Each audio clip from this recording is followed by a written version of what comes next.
Thanks for tuning in the Right Podcast, episode 82.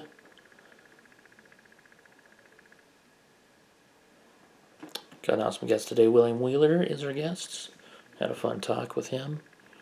Talked about comedy, professional wrestling, of course. Talked about local comedian murdering his father. If you haven't seen my special yet, go check it out. It's on YouTube. Ginger Snaps is what it's called. Open bar comedy. Go check it out. My video that I was talking about last time, the viral video, it's got about 685,000 views on it. It's pretty good. It's on my Facebook page. If you want to go check it out and add to that total, try and get it to 1 million. That'd be pretty neat. Do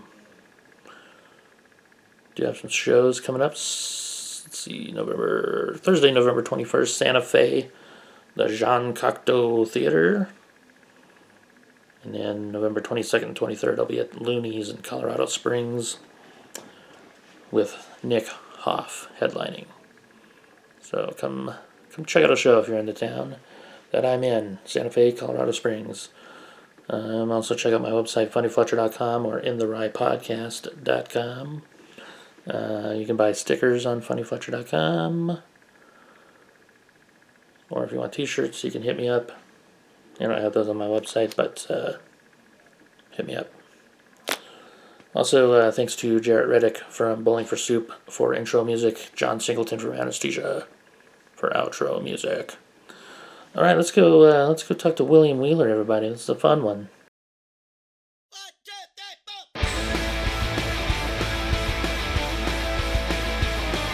His name is Curt, a really funny guy, and this is his podcast, In the Ride. It's the In the Ride podcast. Curt Fletcher. William Wheeler, what's up, buddy? Nothing much, man. It's the best day of my life. How are you? I can tell you're pretty pumped. You hung up all your autographed photos for me. Was that Chuck Norris? I do have Chuck Norris. That's one of my it's one of my favorite ones in terms of a person. Sting is probably equal to him in Love terms his music. in terms Fields of Gold. In terms of how the autograph aesthetically looks, it's probably Linda Blair from The Exorcist because she wrote it in green ink, so it looks cool. like she stuck her finger in the vomit and then autographed it. That's awesome. Is that Let me take you on a journey real quick. Let me show you. Yeah, please do. Hold up one moment.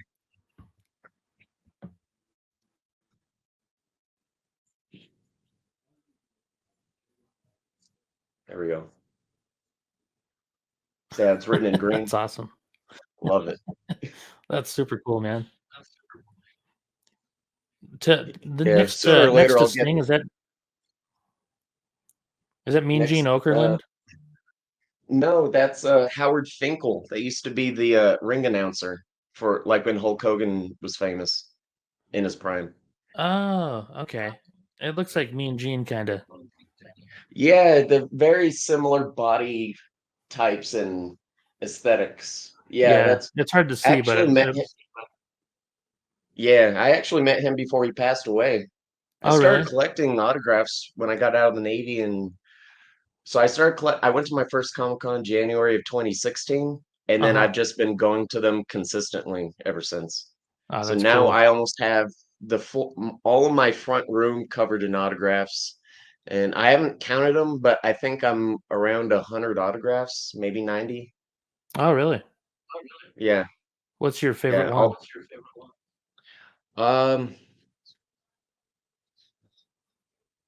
So probably currently it's probably Sting or Chuck Norris, but probably Sting because I fangirled in front of him pretty hard. And then maybe I did get some new ones recently. A unique one I got recently was Priscilla Presley. I went to the Salt Lake City Comic-Con, so I got her autograph. That was kind of like an odd person to see, but that was cool nonetheless. Yeah, that's really cool. Yeah, I'm trying to get more autographs where it has like multiple people on the same picture because I'm running into a unique problem in my collecting where like I have to be conscious of the space of displaying these things, because like Yeah. if I can't display them anymore, like I'm not going to collect anymore. I don't want them to just like my comic books just sit in a box collecting dust. Yeah. I understand that. Yeah. Do you have any like comedians? Comedians, I have Tom Arnold. I do have No Tom way. Arnold. Yeah, I met him at the last Albuquerque Comic Con. Oh, cool. Yeah, Oh, I yeah, want yeah. to get more. Let me double check real quick, because like it's literally like 360 all the way over here. Let me just rotate the thing. So you can see all of those things are signed. I used to have a giant flag right there. All those are signed. Yeah. So Oh, yeah. oh yeah, and then I got more on the around the thing right there. So it's it's been a journey for sure. Like meeting, it's fun when you meet some of these people. Like they're there to play, and like they're in a good mood. And then Mhm. there's other people where they're just like, man, why do we have to have a conversation? Can I just sign your thing and we go about our lives? Which Yeah. I understand. I get that. Uh-huh. Yeah, that's fun, man. I That's remember always fun to at I sorry, go always ahead. like the Comic Cons. I've been to quite a few too. I don't know if I've ever gotten an autograph at a Comic Con, but uh, I guess I did for my nephew. He was too shy to ask for one from this lady who Oh, does voices like on his favorite anime or whatever. nice. Yeah. Yeah, voice actors are fun. I've met John Kassir, who did the voice for the Crypt Keeper, Oh yeah. and uh, I'm blanking on this guy's name, but he did the voice for Curt the Cowardly Dog. And then I met the guy that did the voice for Space Ghost, Coast to Oh Coast. no way. Yeah, he was cool.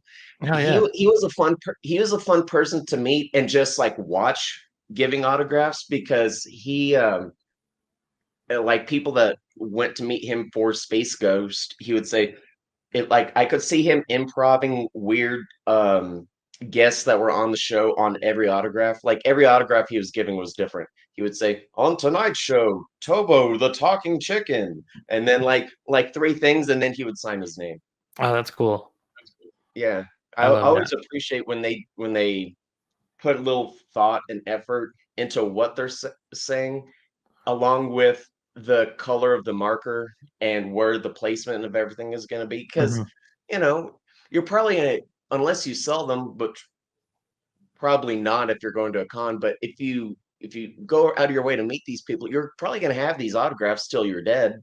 You Yeah. know, so you want it to look nice. And dude, I have a couple on the wall right now. I won't say who, but that just like you can barely see the thing, and like you unless you know where the autograph is, you would miss it. Oh really? And yeah, like, well, I mean, here's one right here. I have both of these. I have both Gold Dust and Terry Reynolds signed up on here. Gold Dust, Terry kind of wrote in gold right here, and then she wrote big enough. She wrote in black, but she wrote big enough for you to see the autograph. Gold Dust, he has a nice autograph, but dude, he wrote it in black and it's right there on his leg. You could kind of barely see it. The guy, I'm already going back on what I said. The guy that played Prince Humperdinck, he wrote his in like a red ink, which kind of matches the red royal outfit he wears in the movie, and it's just like you could barely see the thing. Like, why, man? What are we doing here? But like, what really will like get me, like I'll start to boil under the surface, is if they just like grab the marker and just like scribble. Jeff Goldblum did that. He Oh just really? overhand grabbed the marker and was just like going through people, which I can appreciate if you're only there for the Comic Con for one day and you Hmm. just have a line of people to get through. But like, man, we're paying like some decent money for some of these things, and you're just kind of fucking it off, you know? Yeah. Yeah, that's not cool, Jeff Goldblum. Yeah. Think I'm gonna use apartments.com now? I don't think so. Absolutely. Yeah, that's cool, man. I met the guy who created Mystery Science Theater 3000 one time at a con here Oh, in nice. Albuquerque. That was pretty cool. Did you get to pick his brain at all? No, I got to chat with him like very briefly, like a minute or two. Like just, tell him how much I love the show and all that. So Heck I didn't yeah. really get to ask him questions, but it was cool to kind of like shake his hand and meet him and stuff. Nice. It's always cool when you meet someone that had what that's like unique in pop culture that way. Hmm. You get Yeah, because to, I grew up even if you watching don't that. get I to loved it. like, yeah, even if you don't get to specifically talk about the thing that they're known for, you get in a conversation, you can see how like the gears in their mind work, you know? Mhm. Yeah, I've It's told always this fun. story a bunch on this podcast, but I met Lou Ferrigno, and I knew I was going to meet him, so I messed with him a little bit because the guy Mhm. the guy I knew that was going to introduce me to him was really good friends with him and told me he had a good sense of humor. So I pretended I knew him from something other than the Hulk. I I just looked at his IMDb page, and he was a character called the Klondike Butcher on Night Court. So I Okay. was like, no way, Klondike Butcher from Night Court. He was pretty They funny about do. it.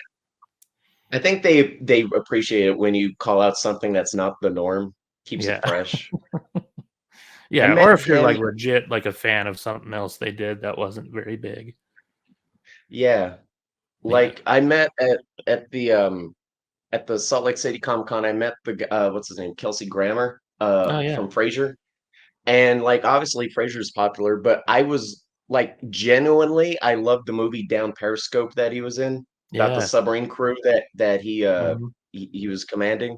It's a comedy, and in terms of how I used to be on a submarine in the Navy, so in terms of how the crew acts, that is the most accurate submarine movie ever made. Oh really? Yeah. In Oh, that's terms cool. of like just operations, yeah, you got other movies that are more accurate, but in terms of the demeanor of the crew as a whole, Down Mhm. Periscope's pretty good. Oh yeah, that's cool, man. Yeah. Yeah, I remember that movie. Um, yeah, I probably would have talked to him about being Sideshow Bob. Heck yeah. To bounce off of Lou Ferrigno, when I met him at, where was it? It was Rhode Island of 2017. I didn't know he was like partially deaf, and so like Oh I yeah, I met him, and then I went with my girlfriend at the time, and I didn't know much about Lou Ferrigno outside of the Hulk, and I was walking away, and I told my girlfriend like, "Hey man, I didn't know he was from like Europe or something. He has an interesting accent." And she's like, "No, dummy, he's fucking deaf." And I'm like, "Ah, I feel like an asshole." well, good thing you didn't say that to him. Yeah. No, I like to suffer in silence most times. Yeah, that's good. He probably wouldn't have heard you anyway, but still.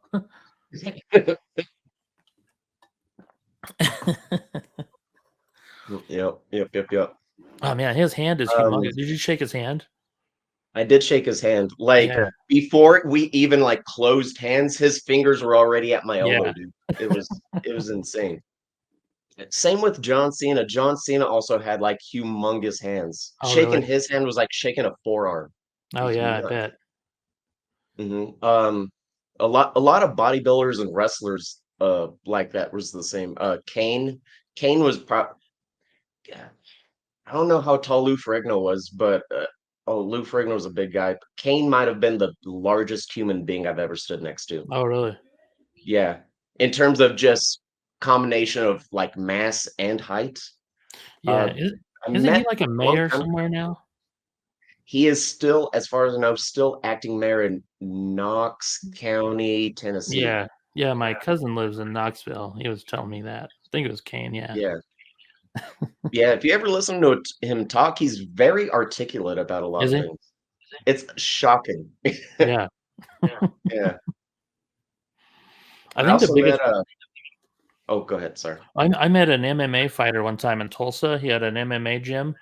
I forget what his first name was, but his last name was Nagura. But his fist was the size of my face. Like he was just like it was just gigantic. Like I couldn't imagine getting punched from that dude. Yeah. I've gone in and out of taking martial arts classes and stuff, and on a base level, I'm like, okay, I feel comfortable defending myself, even getting into a scrap with a person or two. But then you meet someone that's just born to do stuff like that, and it's like trying to box with this guy's like my arms are too short, to Mhm. box with God. You know what I'm saying?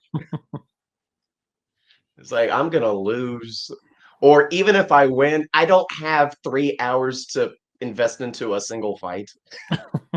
You know, because they he would just be playing with you for the first 2 hours and 59 minutes, and you just get lucky with a punch or a kick. Mhm. This is just me fantasizing about winning against someone that big. Yeah, that's a lengthy fight too, dude. Yes. You don't think you'd tap out after I don't know how your conditioning is, but, I'd probably tap out in about 15 minutes at least. Yeah, yeah.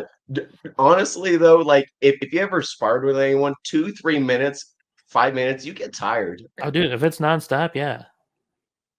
I Yeah, mean, I have it's asthma, not like so it's like 1.5 minutes for me. yeah, it's not like hardcore Henry or like a crazy action-packed movie, Yeah. or the Family Guy, chicken fight. Yeah. Yeah. I get tired just watching that thing. Yeah, yeah. Hell yeah. Same here, man.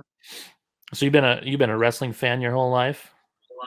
Yeah, ever since I started watching it, or like saw on TV for the first time as a kid, because they're basically live action cartoons. Yeah. So I'm like, man, what is this? So the first time I laid eyes on wrestling on TV was when I was like eight-ish, maybe nine. And around that time, gimmicks were still pretty heavy. So you see someone like The Undertaker, and it's like, oh, look at that, what's this zombie? And you see Mhm. Mankind and Kane, these people that wear masks, and see around that time the Monday Night Wars were happening between WW at the time WWF and WCW. They both had their flagship shows on the same day at the same time. Oh, And yeah. you flip over to WCW, you see a guy with face paint, Sting, and then all these characters, and it's like, man, what's going on? And my dad wouldn't let me watch it, and then I had to kind of like watch it, vicariously through my friends who would come and tell me what happened, the next day at school. And then I finally figure out a way to like watch it on my own. I'm like, yo, this is the best thing that's ever happened. And no, I love wrestling, and I know this is a weird connection, but I also love clowns because they're live action cartoons. Mhm. You know, the first time I went to a circus and I saw the clowns, one of them threw his head back and he started crying 5 feet in both directions. I'm like, yo, this is the coolest thing I've ever seen. Like, I've never that was like a cool flavor of comedy without words. I'd never Mhm. seen it before. I'm like, yo, and then you see the same thing with wrestling with some of the gimmicks. Um, like with wrestling, I'll make this argument all day long. Wrestling, no matter what time period you watch it or like you watch a clip from, is always a reflection of society at the time. Because you Mhm. see the good guys that they push or bury, you see the bad guys that they push or bury, and it's interesting. It's fun. Yeah. Can It's funny because a lot of these episodes turn into, wrestling talk. hell So a yeah, lot of comedians really love wrestling. heck yeah. I mean, for good reason. Oh, yeah. Yeah, I loved it, man. Like, when I was a kid so when I was a kid, I'm quite a bit older than you, I think. Um, Hulk Hogan and Andre the Giant going to war was, like, a big thing for me. Like, that was worse than my parents getting divorced. Like, those 2 'cause they were my 2 favorite wrestlers, and they were best friends and stuff, and then when they turned on each other, I was like, "What is going on?" You know? Yeah, I yeah. learned not to trust people. Yeah, and we all and I know you remember this just as well as I do, that episode of Piper's Pit where Hulk Hogan is talking to Rowdy Piper and Andre the Giant comes out with Brian the Brain Heenan Mhm.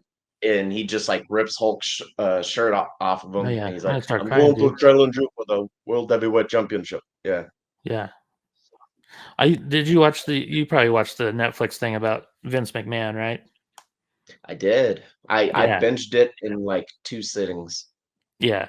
I watched the whole thing in one day, but yeah, it was interesting when they were when Hogan was talking about that match, and he didn't know who was going to win until the match was happening. Yeah. You That's hear pretty that crazy. more often than not, where the wrestlers actively in the match don't know what's gonna happen 5 minutes before or even during the match, Yeah. and it's like, man, we as fans get kind of go on an emotional roller coaster, but for them, that's their livelihood. They don't know Mhm. they literally don't know their future, and so it's like, Yeah. wonderful when you think the guy's gonna kick out and then he lays on his back for all 3 taps and you're like, "Holy shit, I'm the champion?" Mhm. Yeah. I think Yeah. I bet they do that so they get like a legit reaction. probably, Yeah. probably. What did you Like, think of the oh, sorry, what? uh, do you remember how, HBK reacted when he won, his first, WWF championship? I mean, Um basically, it was him just, like, staring at the thing, almost crying over it. okay. I'm trying to remember when I stopped watching. Um I feel like I stopped before Hogan like switched over to being a heel Mhm. when he went to I think he went to WCW or something like that and switched. So I remember like the Ultimate Warrior, and who else? I don't remember now. I don't know. Yeah, I stopped watching, when I was like probably when I moved to New Mexico. Um Mhm. but yeah, my grandpa was a huge wrestling fan. He used to get like wrestling magazines all the time. It had like all like a bunch of cool pictures from matches you didn't get to see and stuff like that. And like it had Nice. like a list of like it would talk about different organizations that weren't on TV and stuff too. So you got to read about wrestlers that weren't ever on TV and things like that. That was kind of cool. That's fun. That Yeah. that's fun when you get to see a little bit more kind of behind the scenes, but like a peek into the business on Hmm. on the things that they don't show on TV. People that are jobbers or mid-carders that would normally only perform on dark matches. Hmm. That's fun. Yeah. I remember reading about Ric Flair before I ever got to see him on TV. Um, because we did have the what was it called? Whatever one that the Von Erichs were in. The Oh, the Fabulous Thunderbirds? No, that's the band. Um, whatever organization it was, the one that their dad ran. it was like the NWAABCDEFG, something like that. Those old wrestling promotions had like 7 letters in the name. Yeah. Yeah, But yeah, they used to show that after school all the time. So I was always a big Kevin Von Erich fan. My brother liked Kerry Von Erich, and I nice. remember a couple of the wrestlers from there ended up going to the WWF, and that was kind of cool. Which one remind me, please, which one was of the Von Erichs, which one was the muscular one that had the finisher where he would, like, spin around and, like, hit you with his forearm? That was Kerry. That was That Kerry, was like the and then The Kevin was Texas the guy that Tornado. wrestled without shoes? Kevin wrestled without shoes. Yeah, Kerry. Yeah, I didn't know this about Kerry until I watched the movie about them, but he had like a prosthetic foot. I had no idea. really? Yeah, because the first time he beat Ric Flair, he went out partying and got in a motorcycle accident. Oh, dang. Yeah, I didn't know that Man. until I saw the movie. How's the movie? I've been kinda slacking on seeing it. How Oh, is it's that? so good. I went and saw. I was the only person in the theater, Oh. so it was kind of cool. I had the theater to myself, but yeah, it was so good. It didn't even get a Nice. touch on a lot of the stuff. There was another brother that they didn't even show in the movie, but yeah, they all died except for Kevin. Oh, yeah, it was really a tragedy, when you Oh see, yeah. like, the height of their, greatness and then just how everything plays out. I Hmm. heard a lot of people that weren't and are still not wrestling fans, they just that went and saw it, and they just loved it. Yeah. Yeah, Yeah, because is it? you'll tear up for sure. Yeah, is it more about the familial ties and them like making it than the actual wrestling? I think there's a good combination of both. But Nice. yeah, there's a lot of that. Yeah. Um, yeah, it's a great movie though, especially if you love wrestling, man. It's it's a cool story. I mean it's not cool that they all died, but um, Right. yeah. R.I.P. Yeah, times but four. it's interesting, especially if you like wrestling though. And Nice. like I said, I was a huge Kevin Von Erich fan, so I definitely wanted to see it. Heck yeah. Have you seen the 30 for 30 on Ric Flair? Oh yeah, Nice. yeah, That one was good. I yeah. liked how when, like, as they were telling stories, they would animate some of the stories they were talking about. I Hmm. was like, this is a cool touch. Yeah. I don't know if they do that for all the 30 for 30s. That was the only I don't think they uh do. 30. Oh, okay. Oh, well that makes it more special. That's fun. Yeah, yeah. One of my friends that used to do stand up, uh, his his dad grew up in Minneapolis, and I think it Mhm. was his uncle that used to play like neighborhood football with Ric Flair. So that's kind of That's cool. cool. Yeah. And then I had a Heck comedian friend that worked for Ric Flair when he was younger, and he got drunk with Rick one time. That's He said he fun. was just fucking nuts. How, how did in what capacity did he work for him? Um, I don't remember exactly. He used to like work parties that he would throw and stuff. Like I think he did like catering and stuff like that. Okay. That's Yeah, cool. yeah, that'd Nice. be pretty It's fun. always fun. It's always fun to hear stories that work from people that work around these super famous people. Like whoever knew if you embarked on a career path of being a tailor, you just work with clothes and then you end up doing all the costumes for the wrestlers, you Yeah. know? Like I think I forget his name, but Macho Man Randy Savage had one guy that made all of his jackets, all of his pants and everything, Oh, his really? hats. Yeah, and he's like, dude, this it was one of the best gigs I've ever had. I bet, man. That'd be cool. Yeah, you're not just making clothes, but you get to I mean, I'm sure if you're in that line of work, you already have like an artistic minded brain. And Hmm. so you get to like really get super creative with the color combination and like the shapes that are on just how it just aesthetically looks from head to toe, Hmm. you know? Yeah, especially Macho Man. He had such a like unique look to him. So you get to create, based around his persona. I think that's pretty cool. Yeah. I think Macho Man's gonna be one of those weird personalities that just lives on, kind of like Freddie Mercury throughout pop culture, Hmm. despite you ever knowing their body of work. You just know the person because they were such a, you know, bright, colorful personality. Hmm. Yeah, definitely. Have you heard Dan Soder's Macho Man impression? Oh, it's perfect, dude. It is like on point. It's not just like the loud parts of him talking. He also does like the normal, like almost whisper level Uh Macho huh. Man. Yeah, it's funny because he did that voice in a cartoon.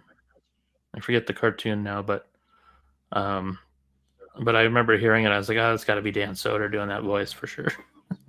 Yeah. And he can do a lot of good voices too. Yeah, I've heard him do Dave Chappelle. I've heard him do dude, his Cat Cat Williams Williams. is awesome. Yeah. Can't even do a damn minute. Yeah, that was That's great. funny. How good's your Macho Man voice? Oh, I don't. I haven't even tried, dude. I don't think I could do it. No.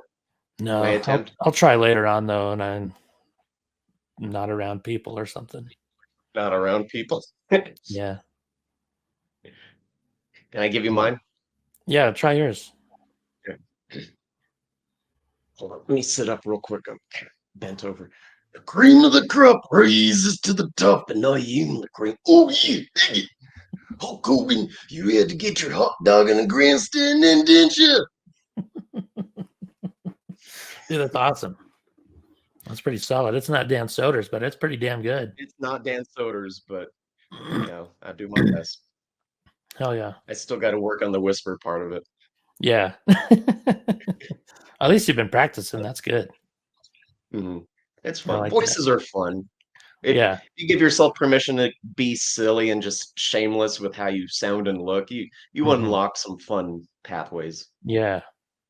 Yeah. Soder's always had a great voice too. Like he used to do radio. Like when I first met him, he was doing radio in Tucson. And because I think he went to school out in Tucson. So he used to work at he would perform at the comedy club there. And then he came out to the comedy club here years ago. That's where I met him. It was probably like 2007 or something like that. Like he was like still in college and shit. And then when he was done with college, he moved out to New York, got a radio gig out there. And he's been doing pretty Mhm. good. Heck yeah. Oh yeah, no, he's killing it right now. Yeah. The the man can't miss. Yeah. Yeah. He's awesome, man. And he's super nice too, you know. I haven't talked to He him in a seems couple of cool. years, but Mhm. yeah. Yeah, he seems super cool.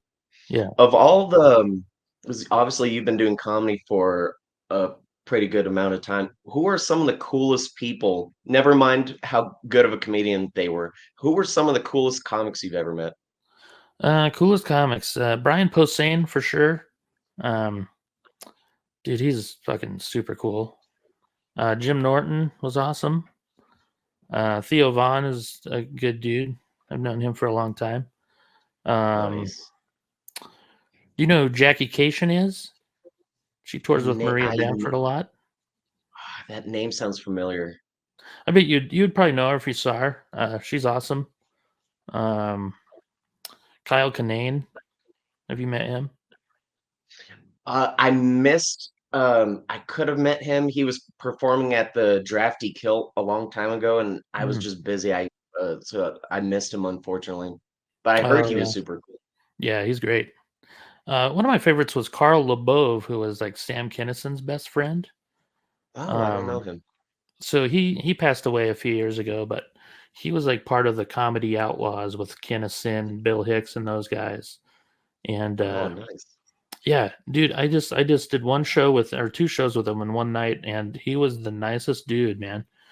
For some reason, I thought he was going to be an asshole just because he was like an old school guy, you know, and like I don't know, I Mhm. just for some reason thought he was going to be, and dude, he was the nicest guy. Like I right when I came off of stage, he was like the first guy there, like to greet me.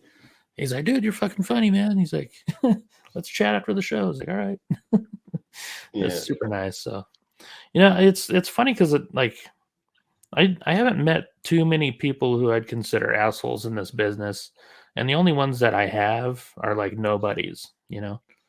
So Yeah, that's they kind of just nice. don't last. Yeah. Yeah, yeah. Your And I'm reputation sure gets around of you being an asshole, and you stop getting booked unless you're selling tickets. So yeah, you just have to have such an amazing amount of talent and like nothing less than you're the best to like act that way for sure. mhm. Because Yeah, like it gets tiring being around someone that's angry all the time. yeah. That's partially why I got out of the Navy. Oh, really? Some of the old cheat, like older people in the Navy, they're just like needless. And mind you, this was the submarine force. I don't know how. I'm sure the surface Navy's the same way. They're just needlessly mean, Oh, just really? needlessly an asshole. Now, on the other side of the coin, I do find it delicious when you're an asshole and the person on the receiving end deserves it. Oh, I have witnessed some delicious flame throwings. I'm like, no, this is my favorite movie right now. I've also like witnessed some of the best rants, angry rants in the Navy, which was like, yeah, I agree with everything that you said. Hmm. But there's some people where like, if you're an asshole and you come across another asshole, but they're controlled with like how they deliver the assholery. A really mean pranks get played on you. Oh, yeah. Mm. Like I've peed in someone's coffee maker.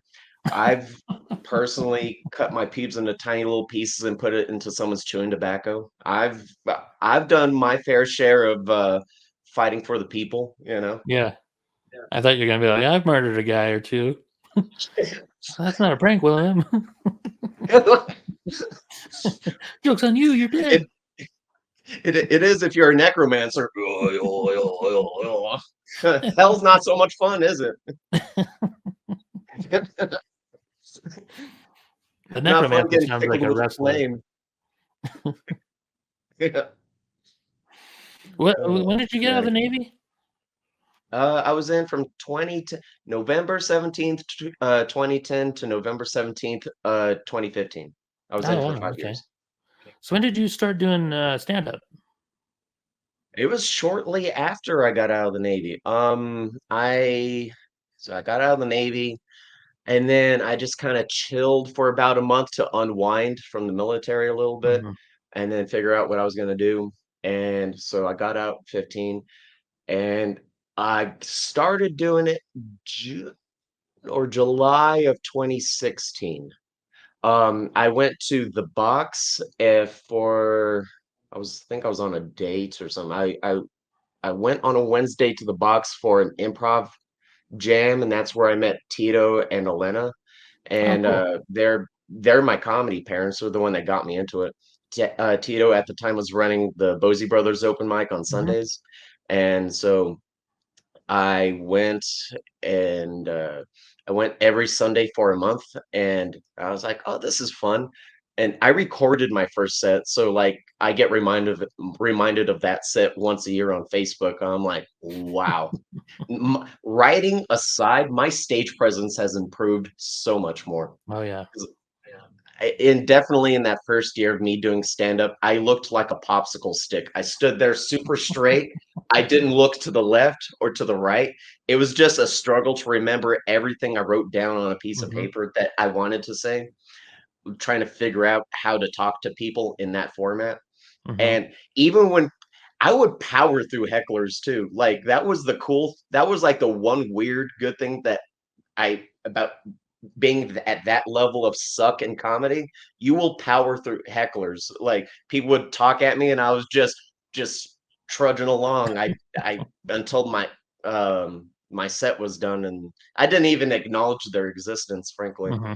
And and then once I got more comfortable on stage, then I started acknowledging hecklers a little bit more, which I'm not sure if it's a good thing or a bad thing. But I don't know. I don't know if being conscious of everything is always good, you know? But Yeah. Yeah. A lot of times the heckler, like if you can't hear them and then you ask them to repeat it, then they don't repeat it. And then it's like, okay, well, that was that went nowhere, you know? yeah, I saw a clip of you recently where someone asked you, like, "Where's Waldo?" And you're like, "Fuck, I don't know." And then the guy was like, "Is he a white guy?" And he's like, "I don't know." But I was listening to the audiobook, and it was silent for 40 minutes, and then finally he says, "There he is." He's white. I was like, that's a fun heckler response. Yeah. Yeah. That was Did at you think Laugh in Tucson. There's always some pretty good hecklers there, or pretty stupid ones that you can deal with. yeah. That's probably where I get most of my heckler videos is from that club. Do you find it easier to deal with smart or dumb hecklers, Um, if there's such a thing? yeah, well, I think they're all dumb. Uh, some of them are just like I don't know. You just like we had one guy the other night. I was at the end of the Mountain Gods, and this guy kept heckling the openers, and they just I couldn't understand a word he was saying. And then like one of Mhm. his heckles was like from 3 jokes previous. So the dude's like, "What are you even talking about?" You know. So when I got up there, I was like, "I'm not gonna fucking talk to you." I was like, "I can't understand what the fuck you're saying." So you just shut the hell up during my set, you know. But yeah, sometimes you just I don't know. You just can't understand them, and it's like, come on, dude, just shut the fuck up. Mhm. But Yeah. some of them will say some really dumb shit, and you can make fun of them. You know, usually the crowd's on your side, so you can Yeah. usually say whatever you want. Yeah, I mean, especially if they paid, fill in the blank amount of money to go see you, they want for you to sure. succeed. Hmm. Yeah. It takes a special kind of masochist to pay money to suffer. Yeah. An, a masochist or someone in philosophy class, like there's no good without evil and vice Yeah. versa. So I like to experience bad shit so I can appreciate the good shit more. That's funny. Yeah, so I started out like I worked at a comedy club for years, so I got to watch, how headliners would deal with hecklers and stuff all the time. So that was kind of cool to see how the professional guys did it, because when I started out, I Mhm. didn't know what I was doing. I just be like, shut up, bitch. you know? have have you ever just like let the floodgates break and you just tell someone like, "Don't let me catch you in the parking lot"? You know what? It takes a lot to upset me, but I was doing a Uh-huh. show one night in Madrid or Madrid. I don't know how people pronounce it here, but that little town up by Santa Fe.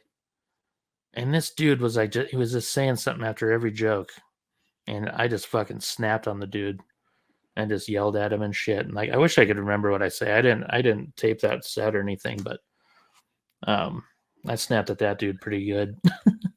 And then there was another time where I was hosting. Like this was years ago. This was like probably like 2005 or six. I was hosting at this club in Colorado Springs, and this dude was sitting right in the front row, and I had told like three jokes, and he commented after every single one of them. Mhm. And so I was like, all right, I got to say something to him if he does it again. And then so I see the security guard walking over because he notices what's going on. And I was like, all right, security guard's there. I could say whatever the fuck I want. So I tell another joke and he chimes in again. And I go, dude, if you don't shut the fuck up, I'm going to punch your girlfriend in the face. And then the security guard like Yes. stopped and watched to see what his reaction was. And then I just told another joke. The guy didn't say shit the rest of the night. Nice. I kind of had to explain to the crowd what was going on because, like, I feel like a lot of them Right. didn't know what was going on because he was in the front row, Yeah. They just hear a threat of violence. They're like, Yeah, music stops. The pianist just yeah. So I was just like, I noticed the crowd was like, "What the fuck?" And I was like, "Sorry, he wouldn't shut the fuck up." Oh Oh, man. So yeah, that's always fun. Have you yeah. ever got attacked or Communication, anything? yeah, human communication is so fascinating, dude. Like tomorrow, I'm gonna be 34, and I tell people sincerely, I feel like I've been learning how to speak English for 34 years, and it's my only language. Yeah, a buddy of mine, I'll never. This was probably the first seed of philosophy planted in my life, early in my life. A guy I used to work with at a cabinet shop. His name's Robert. I still hang out with him to this day. Uh, he's originally from Mexico, so he learned how to speak Spanish first, obviously. Then he moved to the States and learned English equally as fluently as Spanish. Impressive. Hmm. And I asked him one day, "Hey, Robert, have you ever thought about learning more languages? You got the two big ones down." And it impressed me not just with what he said, but like how quickly he said it. Because like without missing a beat, he was like, "Bro, why do I learn more languages? That would just mean more people can understand how much of a fucking dumbass I am." And I sat for like a pregnant 5 minutes. I'm like, Robert, that might be the most profound thing I've ever heard at this point in my life. That's awesome, man. Yeah. How funny. Yeah, and you know, I, it just sits with me almost every day. Yeah. Yeah, that's great, man. Happy early birthday, by the way. That's awesome. Thank you. Yeah, Yeah, haven't 34. died yet. Yeah, so Yeah, I'm it's 10 years pretty older wild. than you, man. You 10 years older than you? What? I'm 10 years older than you. Oh, okay. Okay. Sorry, I switched multiverses for a second. Yeah. No, it's all good. Nice. I was just thinking of all the WrestleManias you missed. Yeah, like, fuck, man, all that pay-per-view money. Yeah. Uh, dude, Well, it wasn't on pay I per feel view like for a long time when I was a kid. It was just on TV. Mhm. Yeah, yeah. I feel like at this point in my life, my decisions kind of start to matter now. Yeah. Yeah. It's like I can't really flick off choices as nonchalantly as I used to. Now I have to give a choice like at least 5 seconds of thought before I'm like, okay, on to something else. Yeah. Oh yeah. So, what got you into comedy, by the way? Like, were you always a big fan of stand up, or? Yeah, I mean, I've always enjoyed consuming it, Hmm. and you know, I never realized how low the barrier to entry was when I first got in. Hmm. Like just by, just start going to open mics.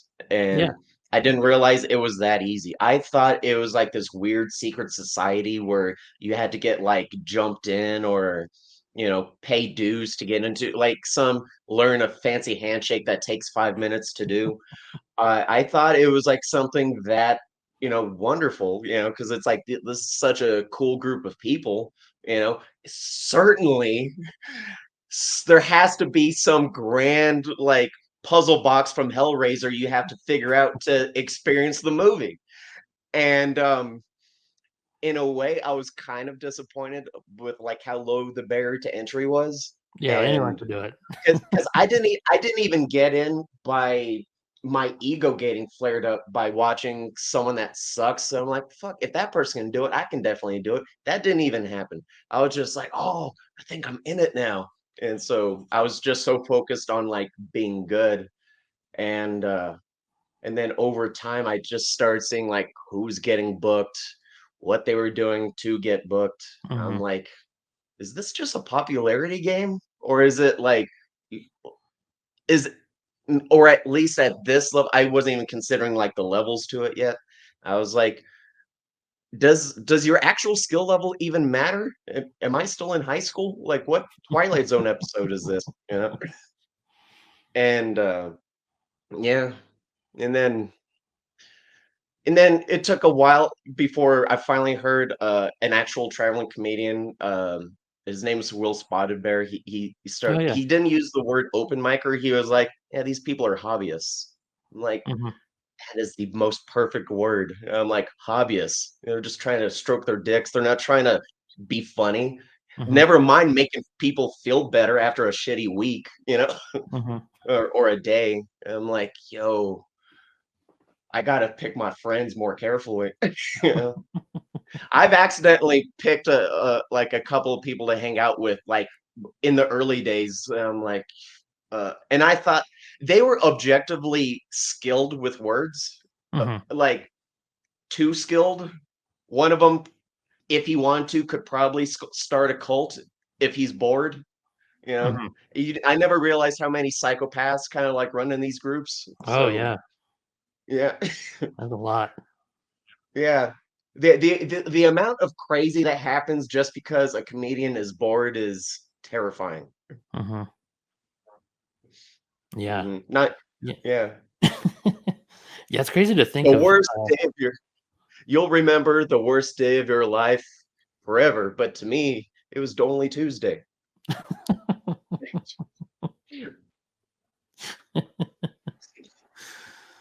Yeah. Yeah. We got a group of characters, man, in this scene. A lot of Mhm. times, the real bad ones will disappear or end up in jail for slitting their dad's tongues out.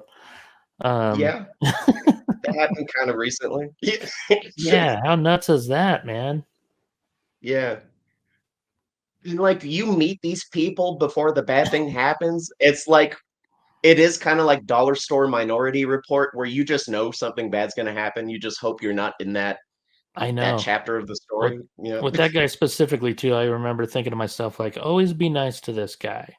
Even if you don't Yeah. know what the fuck he's talking about, just smile Mhm. and nod and be like, good set, buddy. Yeah. I remember he invited me over to I thought it was his house, it turned out to be his then girlfriend's house, for a podcast, Yeah. and he because he was around like the open mics for a while. You could tell something was off, but he was nice enough to like be at least just cordial with. Hmm. Um, no reason to be friends, but no reason to be enemies either. And it's like, Yeah. oh, it's a kind of a fun weirdo, whatever. And then and then he would disappear, then he'd come back, disappear, come back. And before the before the last showing, he he would just get like really weird where it's like uncomfortable to be around him. Hmm. And then when he came back for the last time, at the very beginning, he was really cool. He was like a genuinely cool guy where it's Hmm. like, "Hey, maybe go have a beer with this guy, throw darts with him." He seemed Hmm. like that cool. And then I don't know if he just got too much into shrooms or what the or I don't know what the story was, but he just got weirder and weirder and weirder. And y- I remember on that podcast episode, I got this weird undertone where he was just trying to get inside my brain, trying to figure out how my thought process worked. And so I Hmm. kept everything real vague and surface level. And I remember one day, because like I don't easily get pushed around, so like I there were a couple times where I felt him trying to like get too comfortable with me, and I Hmm. said, "Listen, man, I've spent a lot of time trying to understand you, but." And then it was in my house too. I was like, "Don't challenge me." And then I left it at that, and I just stared at him until he kind of backed down, and Hmm. then a time later he knocked off his dad, and he's in jail now, probably forever. So Yeah, whatever. dude. He actually, so he would always talk to me and stuff, and like, but one time, when me and Holly were running that open mic, we were doing it at the Il Ray up in the mezzanine area, and Ooh, I remember that. Yeah. he came over to me and was like, he was asking my opinion on something, and he reads me this thing that he had written, and like he was a really smart dude. Um, He was, yeah. like he used words I didn't even know what the fuck he was talking about. So like this whole time I'm like, I have no fucking clue what he's talking about. Like, is this supposed to be funny? Like, you know what I mean? And then he tells me that it was something that he wrote to his dad, and so he wanted my opinion on it, and I was just like, well, first of all, I have no fucking clue what you're talking about. And second of all, I have no idea what your relationship is with your dad. So, I mean, I would feel weird, offering advice, you know? So he's like, okay, man, I was just wanted to read this out loud to someone. And I was like, that's cool, man. Yeah, I don't know what the fuck you're talking about. And I kind of wish I would have like filmed it or something. So I don't, or something, or remembered any of it, because like then when I found out he murdered his dad, I was just like, holy shit, you know. I guess his Yeah. relationship with his dad wasn't great. Um, Yeah. but yeah, he didn't tell me that ahead of time, like he was planning on killing him or anything. So Yeah. Well, I mean, if you're smart about your evil, you'll hide it in good ways, You'll yeah, mix it in with truth, yeah, The best villains are usually smart and capable. yeah, He, I mean, you can't be a successful villain if you're not smart and have the means to carry it out. You have to Batman and Superman a lot of things, yeah. you know, jointly. Hmm. Uh, for a while during COVID and even after, I was running an open mic out of my house. It was literally in my garage, and it Oh was yeah. thusly called so, the garage. And that was fun. And when he started showing up, we would just do the open mic part of it. But he asked me one day, like, "Hey, Will, after the comedy is done, can I do like a weird like Q&A therapy session, like on like in the stage area?" I'm like, "Sure. I mean, if people want to participate, that's up to them." And you could, I mean, you could tell that there's always a fine line of doing research if you're going to school to be a therapist or a psychologist or whatever. Hmm. Yes, there's a tangible amount of study you have to do, but like the way he was doing it, you could just kind of tell he was learning how to manipulate different flavors of people. and I'm like, this isn't good. Mm-hmm. Hmm. Wow. That's crazy, man. Yeah, I don't know. You know what the craziest thing is, Kurt? When you look at the brain of a cop and the brain of a criminal, when you look at their brains, it's the same part of the brain that gets activated when either action is being done. Mm-hmm. It's like life just took this person on this path, and life took this person on this path. This Yeah, person just needed more money in a quicker frame of time, and this person yeah. had more allowances to make mistakes that weren't too egregious. Mm-hmm. And had the right Yeah, people around them. yeah. Right. Yeah, I feel like he definitely didn't have the right people around him, or scared the right people away. Maybe. Yeah, unfortunately, yeah. Yeah, yeah. Because I always did enjoy conversating with him when I did understand him. He was always a nice dude, and I never expected what what happened to happen. But I didn't really know him that well, so I don't know. Mm, yeah. I always felt bad On for my him because he was just not a funny person.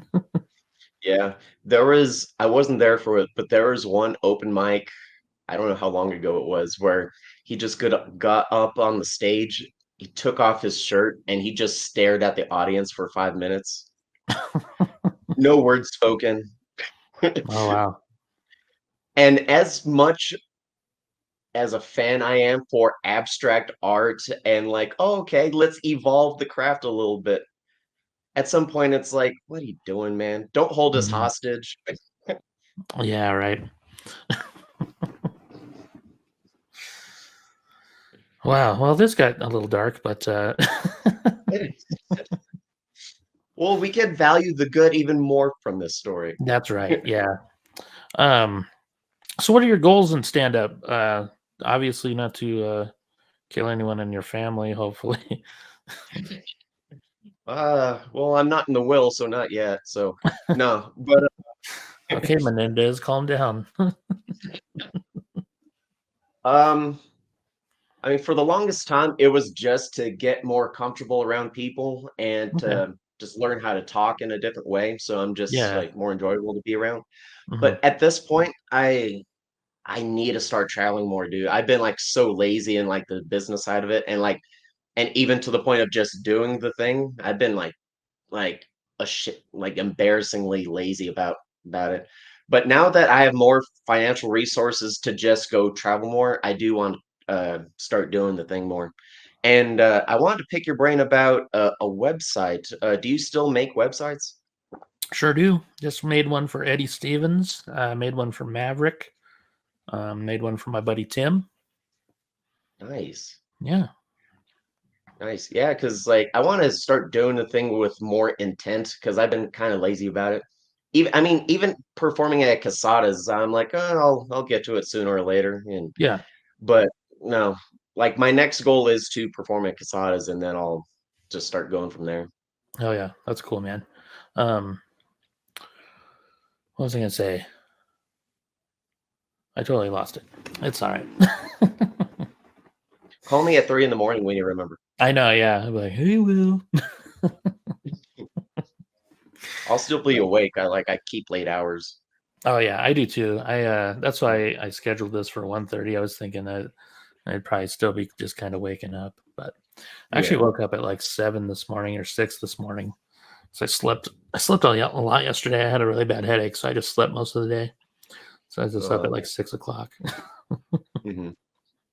When I Well, started driving Uber, it put my circadian rhythm back to like what I feel is natural to me. Where like mhm. it's easy for me to keep late hours and then I'll sleep into the day a little bit. But I tend to enjoy the Uber rides I give more in the later afternoon and even deep into the night. I Oh meet yeah. more cartoon. I meet more Oh cartoon characters that way. yeah. I bet you meet some pretty interesting people. Yeah, it's fun. I've given almost 3,000 rides. I've hung out with some of my passengers. I dated some of my passengers. It's Nice. fun. Yeah. Were they awake? Just kidding. Yeah. Were they yeah, they were awake. I had a friend who quit doing Uber because he was giving this girl a ride, and she passed out in his car, and didn't really know where she was going, Oh and so shit. like he had to sit there until she woke up. Like he was trying to like call her friends that kind of just shoved her in an Uber and couldn't get a hold of Hmm. anybody, and was just like, I don't know. He felt weird about it and was like, I don't know, didn't want the cops called on him or anything like that. Right. So he's Yeah. like, yeah, this isn't for me. Yeah. I mean, Yeah. I'm sure that's pretty rare, but Yeah. Yeah. It's one of those weird situations where you're trying to do the right thing, but like in doing the right thing, you accidentally commit a crime. It's like, ah, fuck. yeah, Gotta go. Gotta go spend a dime somewhere. yeah. You like put her on a porch somewhere and she's dead. She's been dead for 20 years. Like a weekend at Bernie's situation.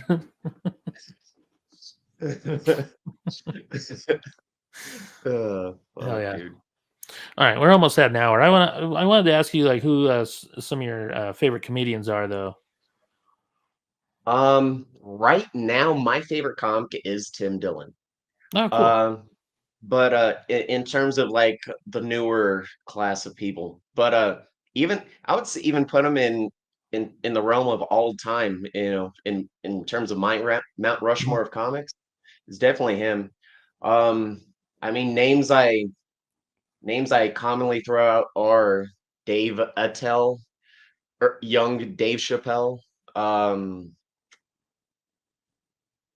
Joey Diaz. I mean, it's easy to throw out like the Hall of Fame names, for good reason, but For like sure. Mitch Hedberg. Mitch Hmm. Hedberg's great. Like when I have comedy conversations with people and I just throw out some of my favorite one-liners, it's usually from both Mitch and Dave Attell. Hmm. Hmm. That's awesome. Even John Mulaney, I really like John Mulaney. Oh yeah, Yeah, the Salt and Pepper Diner is one of my favorite bits. yeah. I think it's in his new special. He's talking about like his cocaine addiction, where Hmm. he spent he couldn't pull out any cash to get cocaine, so he went and bought like a $50,000 Rolex, ran down the street to pawn it for $10,000. It's just so that he could have the money to go get cocaine.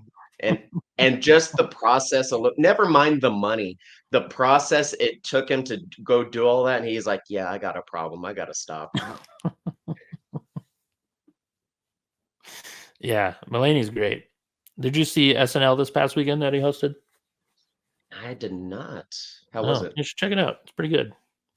Nice, nice. SNL's been it's usually pretty bad, but I feel like when a comedian hosts, it's usually pretty decent. They know the nuances of like laugh triggers and like, oh yeah, Yeah, let's lean more on this. Let's lean left. You know, let's pivot. Let's be for sure. silent. Yeah, yeah. I thought Nate Bargatze did a great job on his episodes that he's done. I wanted to ask you, do you think it's easier for actors to get into stand-up comedy versus someone that's just kind of naturally just funny that starts stand comedy Hmm. in terms of getting a laughs out of the audience? I don't know. Because I've been to a lot of like, well, not a lot, but I've been to some open mics in LA where you could tell like a lot of these people were actors and they were just doing stand up. Just well, I don't know Just why they were doing stand up, but ju- they just were to fluff the all resume. they were all terrible. Like they were all Yeah. so bad at it.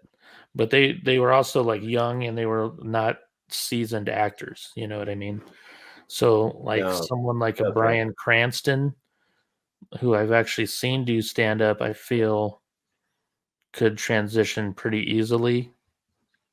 Right. I feel like I guess it depends on the type of actor too. Like Right. good comedic Well, actors, I feel like could do it. I don't know if it's easier, but I feel like a lot of them could transition pretty easily. yeah, I guess that's a bet that should have been a better way to phrase the question, because like if it's a seasoned actor, because those people are more comfortable with pauses for sure. Hmm. Mhm. Yeah, Versus for like sure. me, it took me so long to learn how to be comfortable with a 5 3 second pause. It Yeah. felt like an an eternity. Well, I mean, I know comics that have been doing it for a while that still have, like, you can tell that they're uncomfortable because they'll step on punchlines and taglines and stuff. They'll talk over laughter all the time just because they're so weird about pausing and you know. They don't they don't let their punchline marinate on the stove for Yeah, 3 minutes to cook. Yeah. yeah, and I love that shit. I love uncomfortable silences and shit like that. I like it a lot. Yeah. Yeah. I mean, it doubles as it the the laugh is stronger, and it kind of gives you a break. It kind of gives you a moment to even think about what you're gonna say next. Exactly. I've written a lot of taglines that way too. Like just kind of pausing a little longer and then you're still in the moment when you're like, hey, I can say this. Boom. New tagline. And it gets Mhm. another laugh and then you got a little bit to think about the next joke and stuff. And yeah, it's pretty nice. Nice. Well, cool, man. Yeah. Where's I your usually try to keep this at an hour, so Oh, yeah, I don't want sorry, to take man. it on I too can be a long. No, chatty you're Cathy good. Did you too, I need to think. say anything else? No. I got my first batch of merch. Did you? So I have a bunch of stickers that Dude, I that's awesome. modeled for. They're not all of the stickers are this big, so Oh but yeah. I do have them in different sizes. So what's fun about this picture is like I actually sat and modeled for this. I Hmm. so like that's like one of the other weird things I do is like I model for artists, and the guy that drew this, his name's Kevin Burke.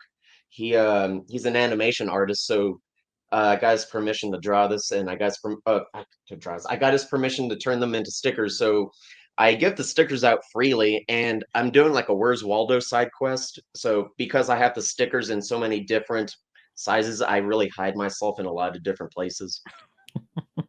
That's I cool, hid man. myself on a door hinge one time. I Oh think it's really? just yeah, So you just yeah. give those out Actually, I at can't shows? think. That's cool. Yeah, Yeah, yeah. I just I give away stickers at shows too. It's a good way to get your name out there. mhm, yeah. Oh yeah, dude. So yeah, there's that. I'm in the cast of a murder mystery dinner show called Dinner Detective. Oh yeah. Um, yeah, there's a lot of comics and improvisers that have come and gone and stayed on the cast. Like Tito is actually like on the cast with me, along with like a few other comics and improvisers. I'm actually on a show for that this Saturday. I'll be one of the detectives, All right on. and yeah, we're ramping into our busy season. Like Oh yeah. especially in December, we do public shows and private shows. So Yeah. we could kill your mother-in-law if you want to, but just remember, all the murders are fake.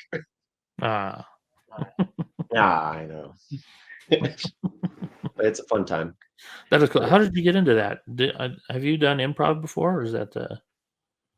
actually, I started doing stand-up. I'm sorry, I keep drifting away from your original question, man. No, It's you're easy good. for me to go down articulate rabbit Like holes. a politician. But my I was doing stand-up for a good while, and then Don Sherry told me about the auditions that Dinner Detective was having, and I said, "Fuck it, I'm just gonna do it. I give myself permission to fail, and I like to suffer in silence if I fail.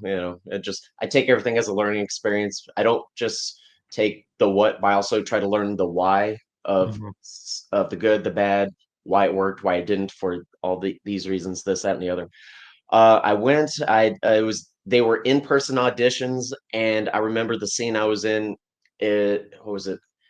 The scene I was in, the other person that I was doing the scene with also got cast. She was a gym owner firing me from the gym, and within the context of the scene, I kind of got angry and exploded. I was like, "My name is Raw, Raw," and I kind of turned into like a wrestling heel, Hmm. and the like one of the guys that owns because Dinner Detective is franchise that owns our territory of Dinner Detective. He looked at me like, "Yep." he's gonna be our killer for a while. So yeah, I was like, yes. I love playing villains, frankly. That's cool, man. Hell yeah. Sweet, Yeah, dude. so yeah, so I've been doing that for I've been on the cast for that since 2019, Oh wow. 2018. Yeah, yeah. Man, dude, it's so weird when I measure like how I used to interact with people then versus now. Because Uh-huh. like they gave us paperwork to fill out with your name and some of your acting experience and like performing experience. And someone like next to me who's also very accomplished in acting and improvising.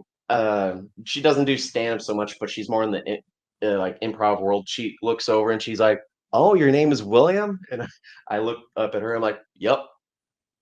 And I just kept on filling out my form.